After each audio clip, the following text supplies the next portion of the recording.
All right, let's go. All right, my name's Kral.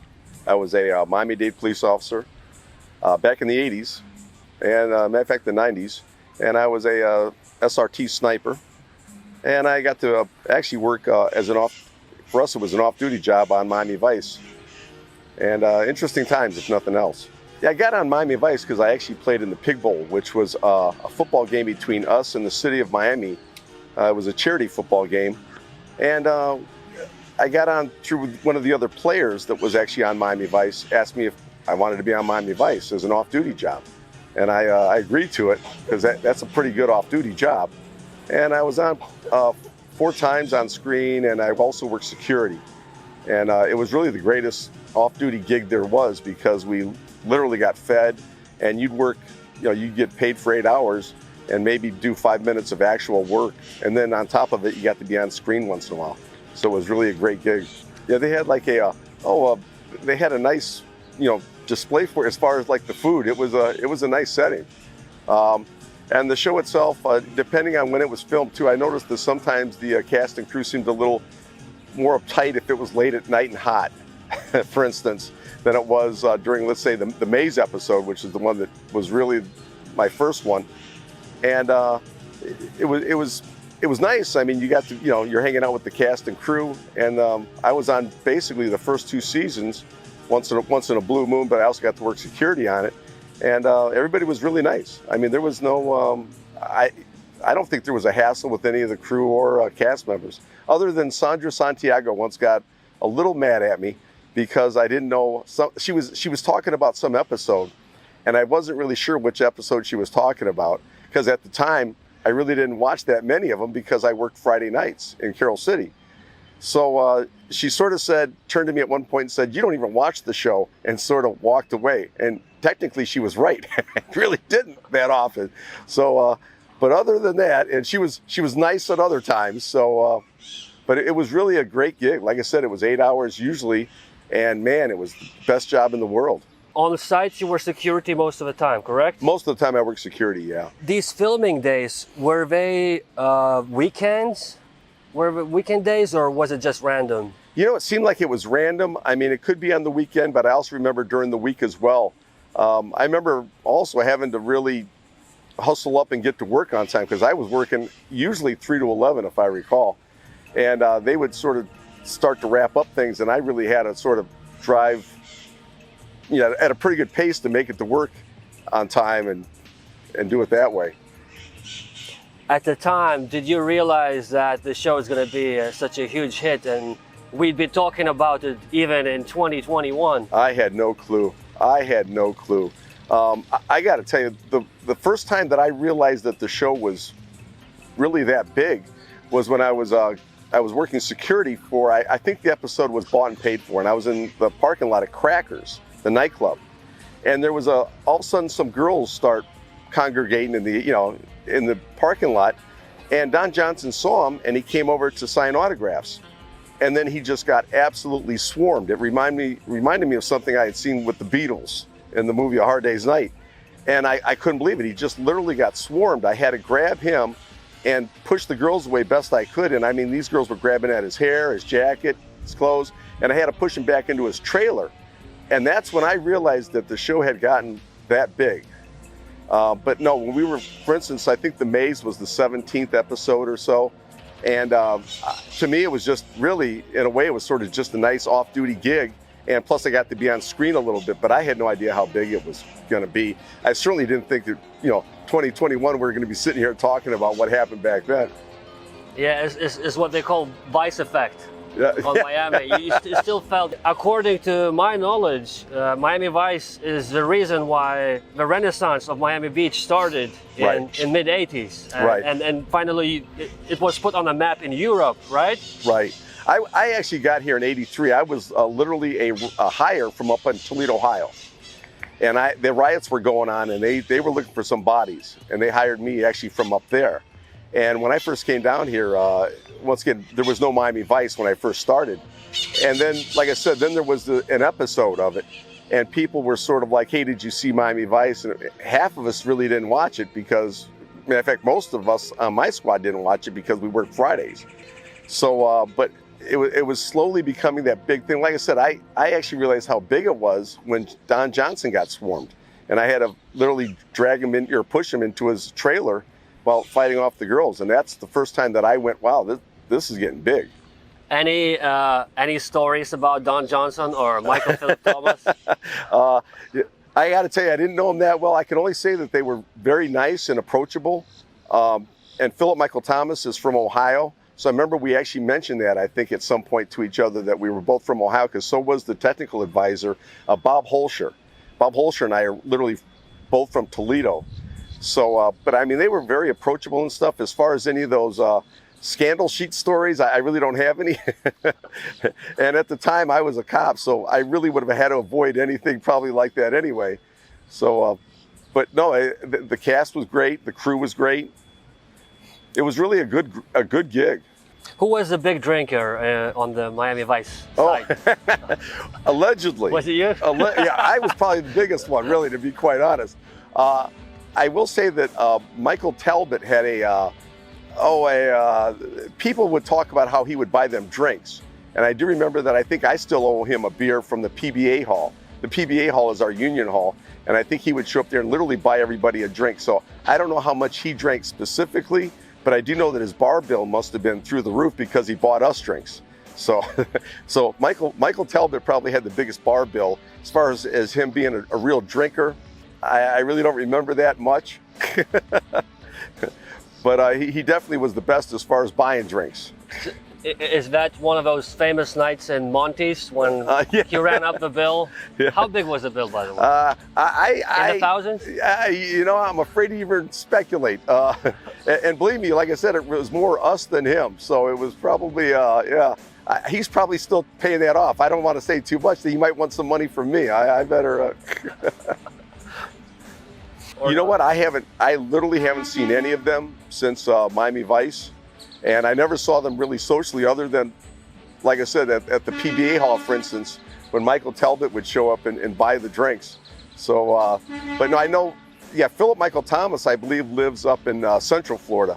Yes. Is what I'm understanding, yeah. Isn't it strange? He's the only one of the main cast who stayed in Florida, and no one stayed in Miami. Yeah, How come? That's a good question. Once again, I'm probably not qualified to answer for him. But I did find, to me, Don Johnson is East Coast, Miami. And I was really surprised that he would, I understand he's now basically living in California and stuff. To me, hey, we got the warm water here. I swam in California. This is a lot better. I like Florida a lot better. And matter of fact, where the water's warm and the drinks are cold, it's here. It's here.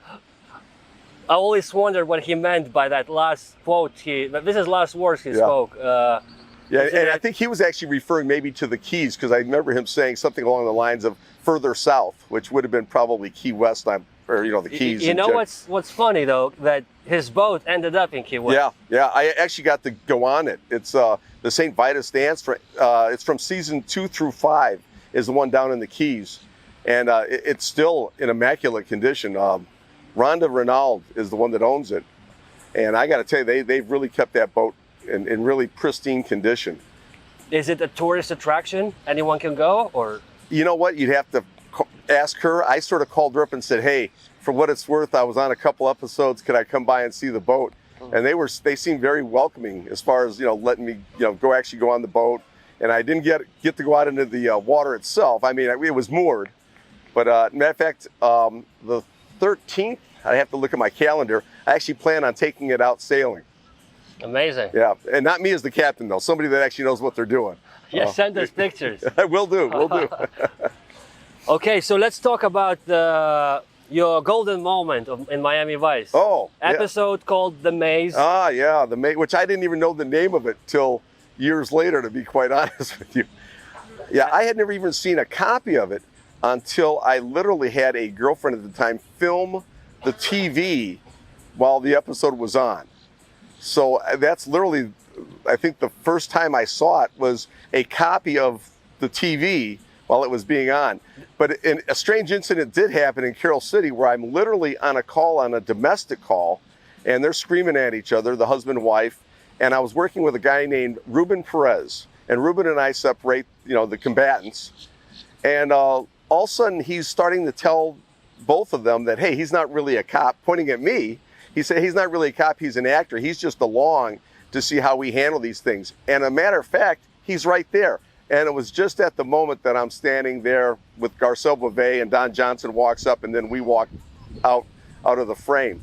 So it was like the perfect timing. Even I couldn't believe it. Even I stood there mesmerized for a second, going, "Wow, that is wild." Who am I? Yeah. Who is that guy? That guy really looks great, But yeah, that's sort of the way things happen. But yeah, it was pretty wild. It was a good moment. It's one of my favorite episodes, generally speaking. That was filmed in North Beach, I believe. 73rd. The part with the blue waters was 73rd Street and Ocean Terrace. Ocean Terrace, yeah. So right now it's been demolished, and it's I believe volleyball courts. The last time I was there, it actually looked like a condo. What's still there is actually the apartments that are just north of 7th and Ocean Terrace. So the time I went there, I saw that because I remember that there was a big fish on the side of the wall. Well, last I was there, it was still there, and I remembered that. But it's funny, for instance, when I see the maze, I sort of see it like, I don't really follow the storyline. I just sort of remember what I was sort of doing. There's actually a part of the episode where the two vans drive up and rescue the two children. Yeah. And what's funny is I actually guarded the camera for that scene, where I actually was standing there making sure that none of the traffic came down the street, and nobody basically messed with the camera.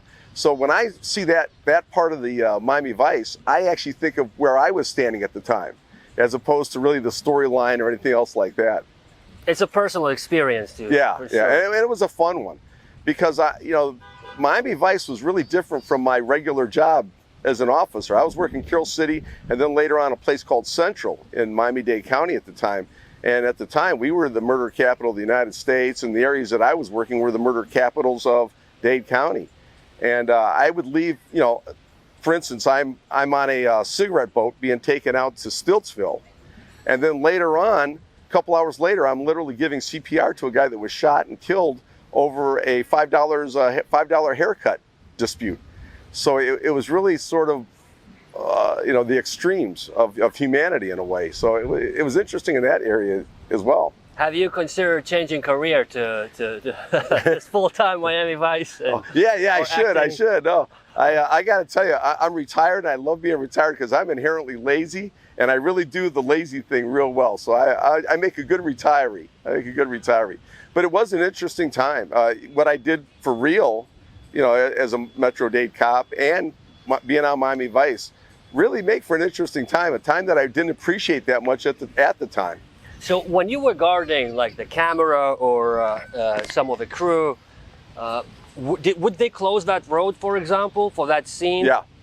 They would? There wasn't that much traffic for some reason. I think it was early in the morning when we were doing the maze episode. But like if we were in Coconut Grove, you had to close down some traffic. There was no way that street was going to remain, for you. And let's say when you are guarding the camera in North Beach for the maze episode, for example, in that scene where two vans, pick up victims, was there any danger of the camera being snatched by locals? Well, the fact that it was still Miami, there's always a danger because, if it can happen, it'll happen in Miami. Miami's always been one of those places.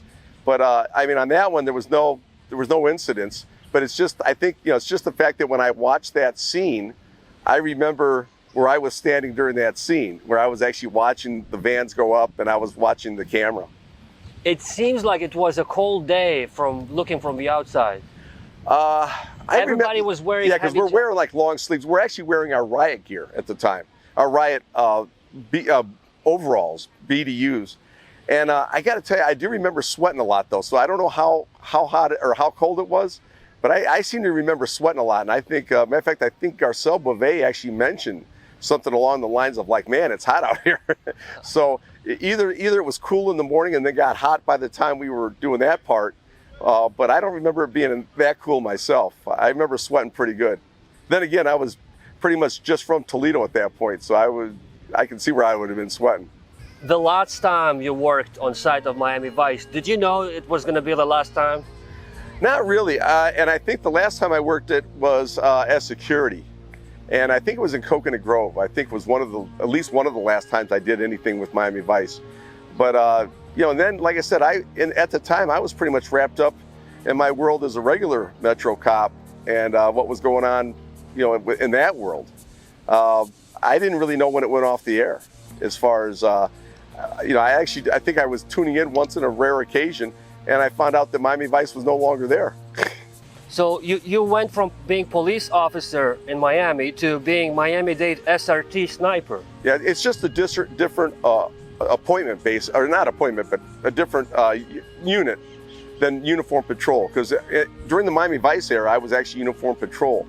Later on, you try out, and if you're good enough, you get on SRT, which is our SWAT team. So I went from that to going on what we call SRT, our Special Response Team, as a actually SRT sniper. I imagine being SRT sniper is more desirable than being a regular officer, or I found that the best SRT operatives, if you will, were good street cops to begin with. There's a lot to be said for both worlds. I mean, as a street cop, you're the first one that shows up on a lot of stuff, on the stuff. You're basically the spear of, you know, you're the tip of the spear of what's showing up. SRT, at least by the time we get there, it's sort of like we have an idea of what's sort of going on in the situation. But it is obviously someone, you know, if there's a guy inside there with a machine gun, someone's going to have to eventually, or may have to eventually, go in there and get him. And that's where SRT sort of comes in. We're sort of, our equipment and our training is geared towards things that are a little maybe step above what the uniform patrol guy is going to do. But once again, let me point out real fast that uniform patrol, you're going to see a lot in uniform patrol in a place like Dade County. And I did. I saw incredible things as a regular uniform patrolman. I was actually the first guy on the scene of 3 homicides on a St. Patrick's Day. And that was just me at uniform patrol. And I was the first guy on those 3 scenes. alone? Alone. So yeah, I would hear the call go out and just rush to it. And 3 times I got there first. You would be driving a car? Yes.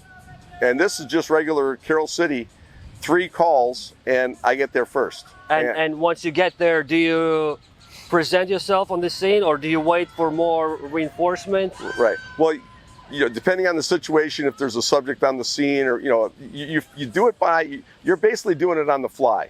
You show up and you're literally juggling 12 balls at once, because you've got to, do you have to put out a bolo for the subject? Do you have to secure the area so that, you know, you can get back up to perhaps look for the subject? You're doing an area canvas. You're trying to secure the scene because you've got a crime scene there. So I mean, you're waiting for you're hoping for other guys to show up to give you a hand real fast. What's the most memorable, dangerous operation you were involved in? Well, the one I got shot on was pretty exciting. Yeah.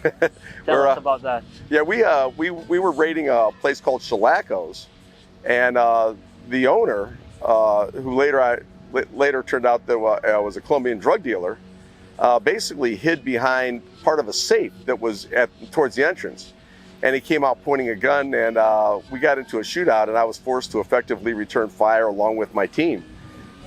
Sometimes the thing about police work, especially in Miami in that era, was that the most routine calls could go bad in a second. The easiest raids could go bad in a second. Matter of fact, before the raid in Shellacos, somebody was kidding that we could do this raid with a pocket knife and flip-flops. And 2 seconds later, I'm in a shootout. So that's the thing about Miami-Dade or Metro-Dade at the time, was that it literally could go bad within a second. There was no, it's even like the Cunanan raid for us was just a regular barricaded subject. That it wasn't anything special because, it wasn't like it might be Cunanan. Well, it didn't matter to us because it was all tactical anyway. And you got shot where? Oh, in the upper $1 million wound, in and out upper shoulder. Okay. Yeah. Just missed my neck. That was the close part. Have you had to fire your gun many times? No. no. Just literally 2 times. That's pretty normal, right? For a cop. Absolutely, yeah. We watch shows and we assume that they all fire every week, or Right. No, right. Yeah. I think, yeah, Sonny Crockett was supposed to be in a shootout almost every episode or something. Yeah. No, I got to tell you, when it does happen, it's intense. But yeah, the average cop does not. I believe actually the average cop is never involved in a fatal shootout, as far as I know. And even me being in a couple fatal shootings actually puts me, I believe, in the upper 5%, maybe in Dade County, or upper 10%. So yeah, it's not like it is on TV now. So the most famous operation would be Andrew Cunanan's raid. Well, actually, the bus hijacking, I think, got more coverage in a way. The bus hijacking, we had literally autistic children that were taken hostage on a school bus, and I believe the subject was having mental problems related to his IRS taxes, and I think he actually worked at the he worked down here on at Joe Stonecrab. And I think he was a maitre d' there, and he had like 3 other jobs, or some insane where the guy wasn't getting any rest, and he literally went insane and took children hostage over his problems with the IRS. And that one I think made news pretty much everywhere. And that was a tricky one. How did it end? It ended where we literally was forced to shoot and kill him, and we dragged him back into an alleyway behind Joe Stonecrab because we wanted to put some distance. I don't want to go into tactics too much, but we wanted to put some distance between him and anything that might be able to set off a device on the bus. Wow, so he not only was working in Joe Stonecrab, he actually hijacked the bus? I believe he had been let go the day before, which may be the reason that he was actually heading back to Joe Stonecrab with the hostages. Once again, that's speculation on my part. Interesting. But yeah. He wanted his job back. That may have been it. Yeah, it wasn't the way to do it though.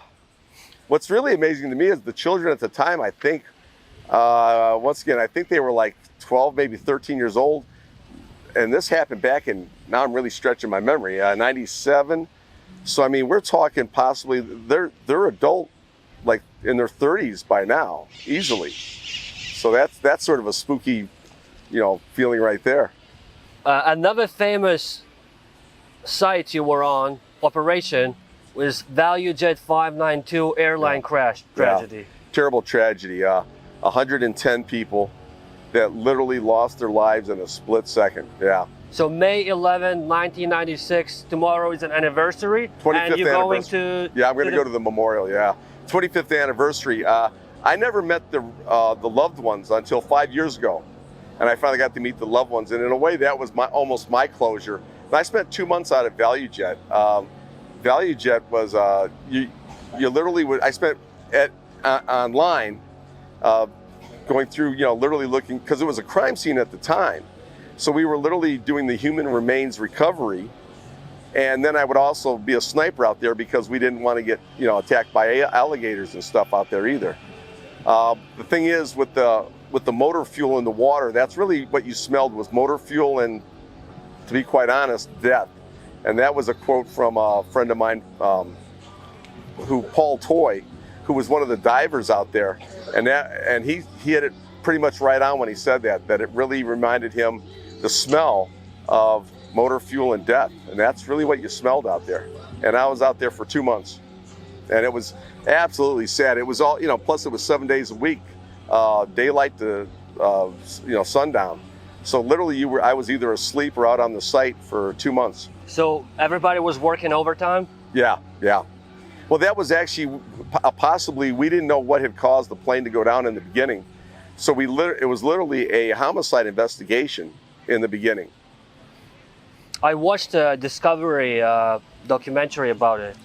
And yeah, it's interesting how they describe how the plane crashed. It went through the soil and hit the limestone. Yeah. And then split into a million different tiny pieces underneath the soil. Yeah. Which is incredible that it can even happen. Yes. It was almost like walking in quicksand.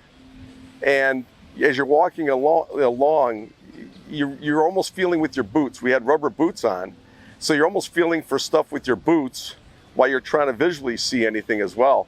But it was almost like walking in quicksand in hydraulic fluid, if you will, or motor fuel. And yeah, that's what, nobody lit up a cigarette out there for sure. And it was, it was absolutely tragic, very sad, because you knew there wasn't a chance of any recovery. I mean, other than human remains recovery. There wasn't going to be, this wasn't a rescue mission, this was a recovery mission. And in a way that made it harder. So you were walking with the boots on? Yes, we actually have a rubber suit on. Rubber suit on. Yeah. In the heat, in swamp of Everglades. Yes. And water is what, waist deep? Sometimes a little higher, sometimes waist deep. Yeah. And you step on something, and then you had to retrieve it. Yes. Yeah. And that's how you did most of the time. So, some of it was that. Some of it was stuff we saw floating. It was a combination of everything, but it wasn't unheard of to actually feel around with your foot and find something and then literally go down. We had like they almost looked like butterfly nets, if you will. And we were using a pole and a butterfly net to scoop things because you didn't want to get any of the water on you. You didn't want to get any of the water on you.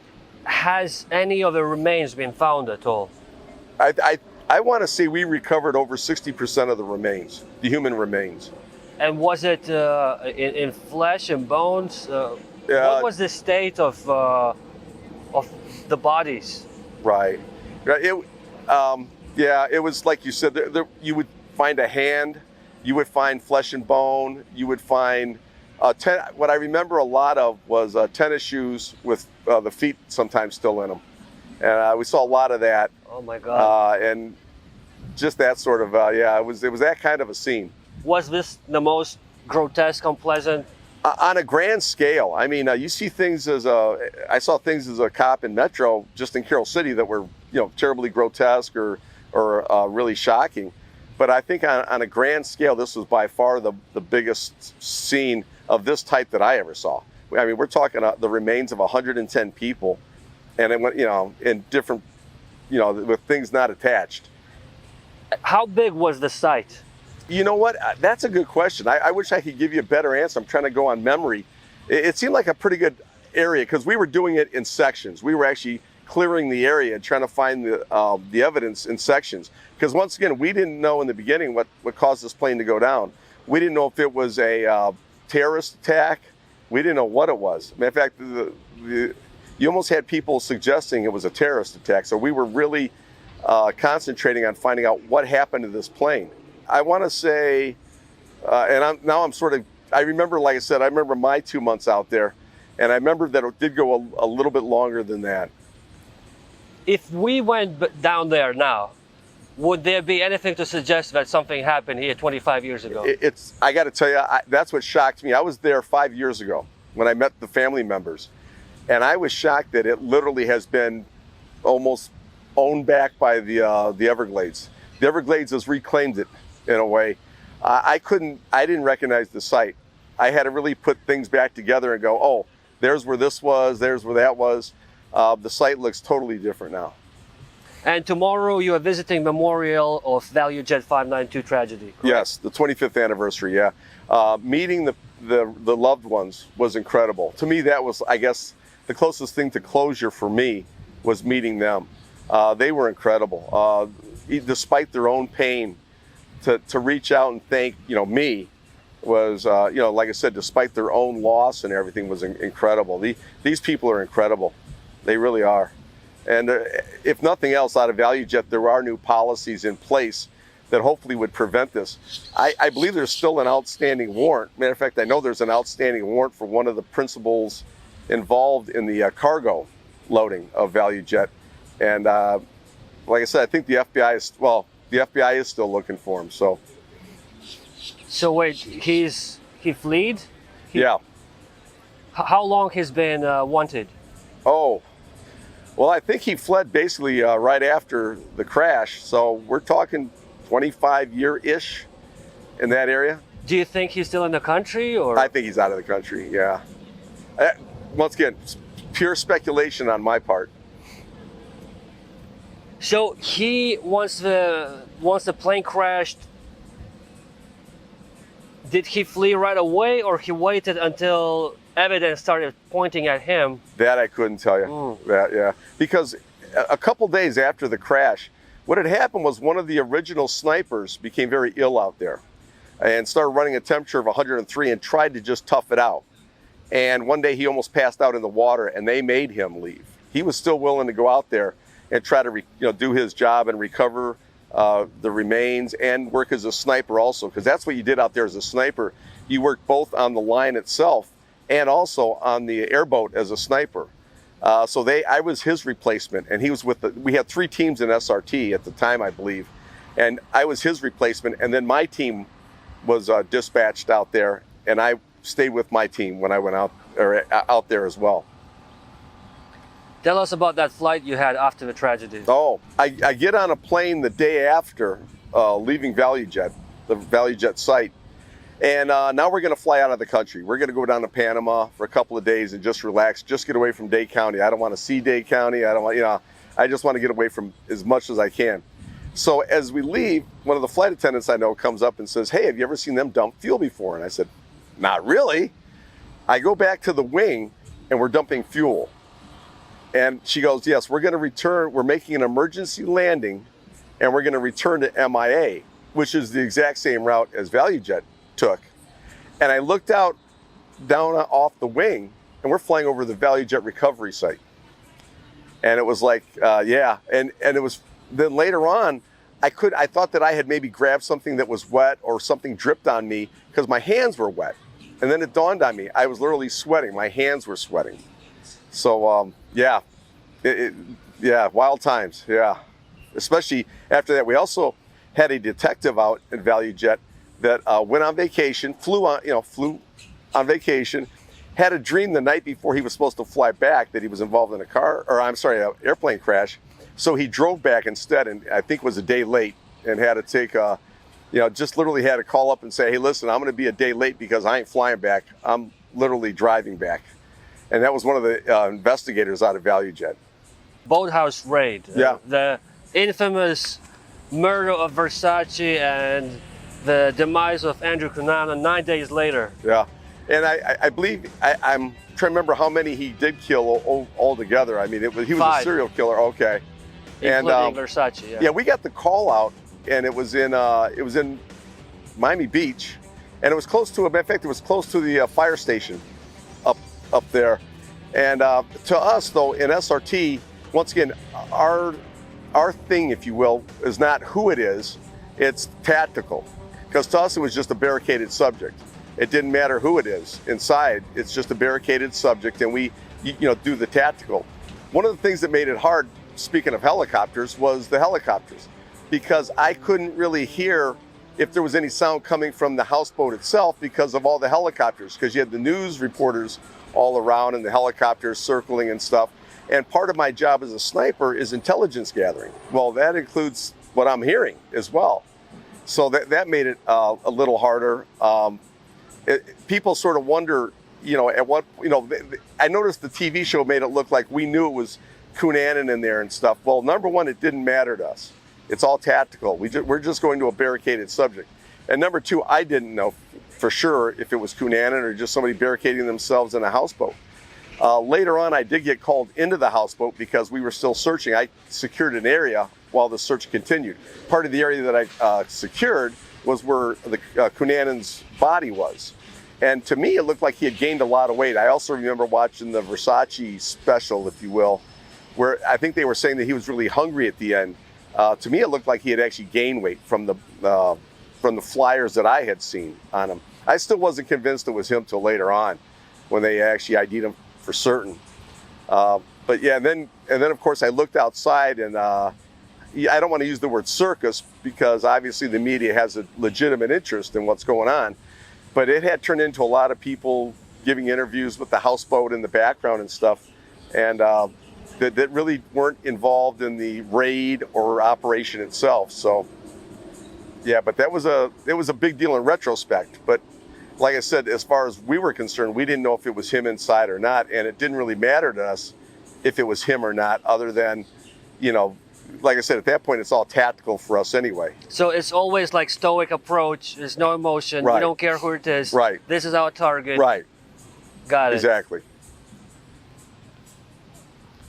So I assume you watched the TV series about Versace's assassination. Yes.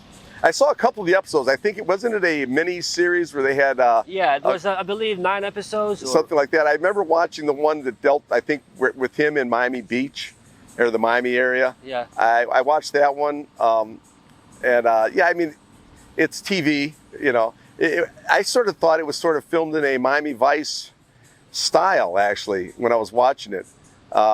Once again, I don't know how I wasn't really involved that much.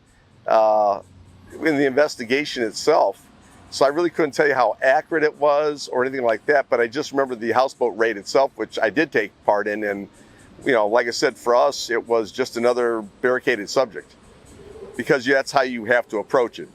And FBI was the face of operation, right? Was the what? Was the face of the operation. Well, you know, locally, they took all the credit. Yeah, well, I do know that they, I'm sure they did their part as far as the investigation and stuff, and I'm sure there was a lot of cooperation between our homicide and Miami Beach homicide and the FBI and stuff. And I knew some of the guys on the FBI at the time, and they're good guys. I don't, you know, as far as who was getting the credit and stuff, I know there's always a little bit of that going on as well, probably somewhere. But that's probably at a higher level than where we were. We were worried about just getting them. Did you know that the boathouse sank 6 months later? Oh, that I didn't know. I didn't know that till you just said it. Is that right? Yeah, there's a photo I found. I didn't know either, and it was not in the show. But I found a photo of the house, basically half sunk. It reached the bottom of the canal. Oh wow! Okay. Yeah, I wonder who the owner was and what they had to do with this. Yeah, I never did find out all the specifics either. I should have read the paper more. But that's wild. I did not know that till you just told me. Let's talk about your retirement and also moving from Miami. Yeah, I live in Central Florida, near Philip Michael Thomas. Probably. Maybe I should go look him up one of these days. He's active on Instagram, so oh, is he? You can DM him. Oh, I'm sure he would respond. I may have to. Hey, we're both from Ohio. I may have to throw that in there. No, Central Florida is nice. I got to tell you, coming back down here, I do miss Miami in some ways. It's just I don't miss the traffic, the parking. It's a little crowded, but I got to admit, there's a part of me that does. This is home to me in a big way.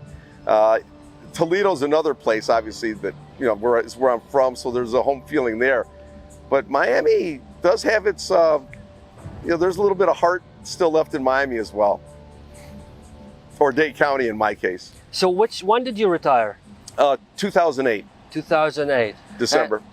And as you retired, right away you moved, or you stayed here for a while? Yeah, pretty much right away. And we're in Central Florida. Claremont, which is Lake County, Claremont. Okay. And what made you choose that place over the hills? I'm from Toledo, which is flat. Oh. Miami's pretty flat, and finally I got to see some hills. So it was the hills had some of it to do with it. I didn't know they have hills in Central Florida. Yeah.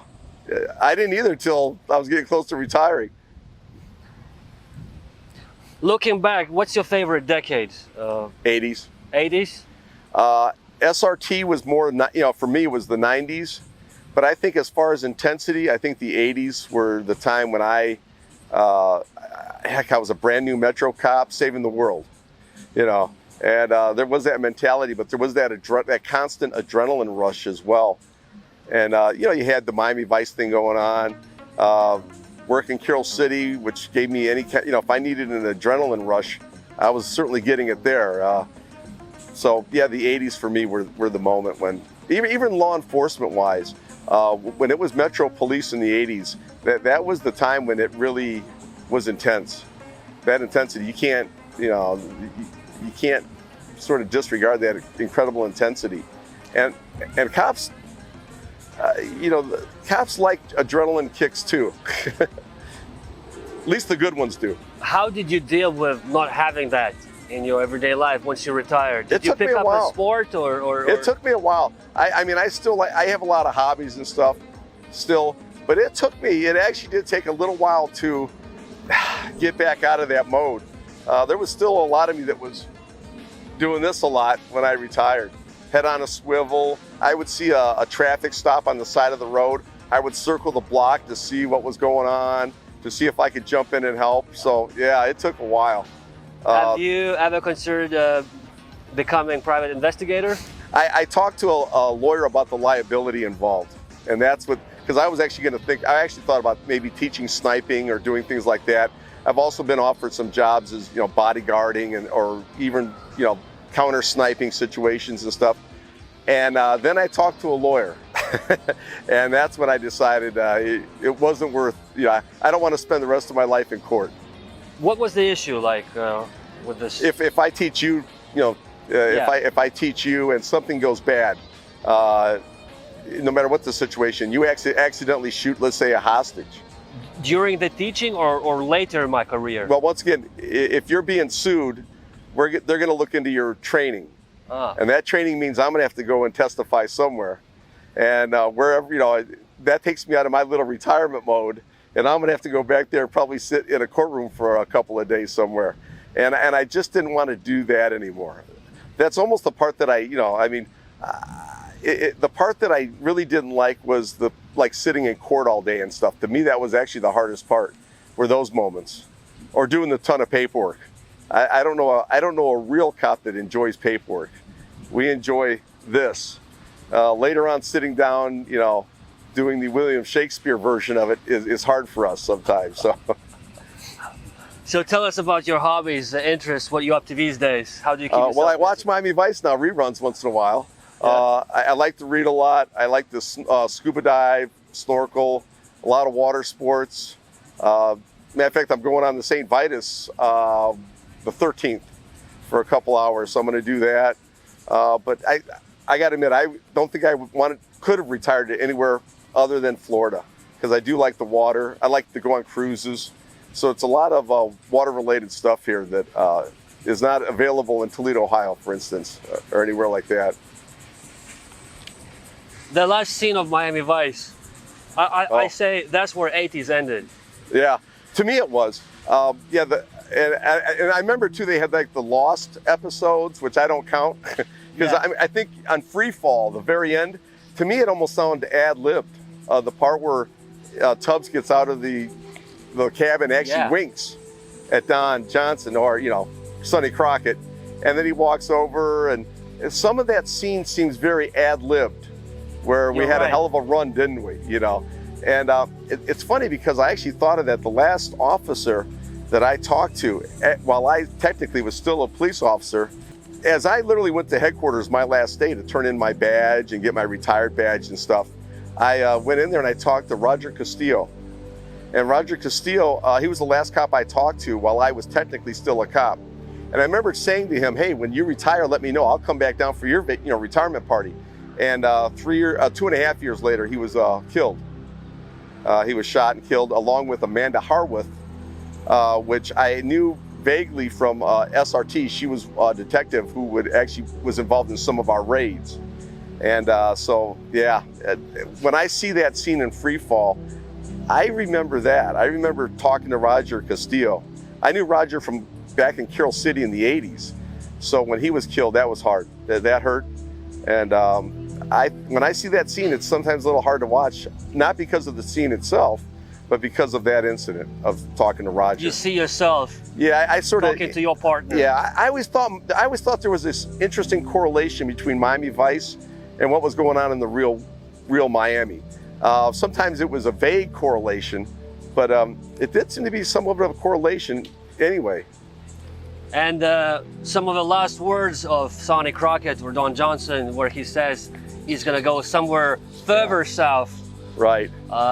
Where the water's warm and the drinks are cold. Yeah. Exactly. And in a way, I ended up further south. I'm from Toledo originally, so I ended up further south where the water's warm and the drinks are cold. And that's one of the things I really love about Florida, is the fact that this water is swimmable all year round, and it's enjoyable all year round. I was stationed in California in the Marine Corps, that water's cold.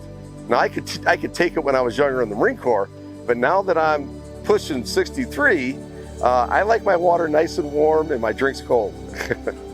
Perfect. Thank you very much for joining us today. No, thank you, and totally enjoyed it. Yeah.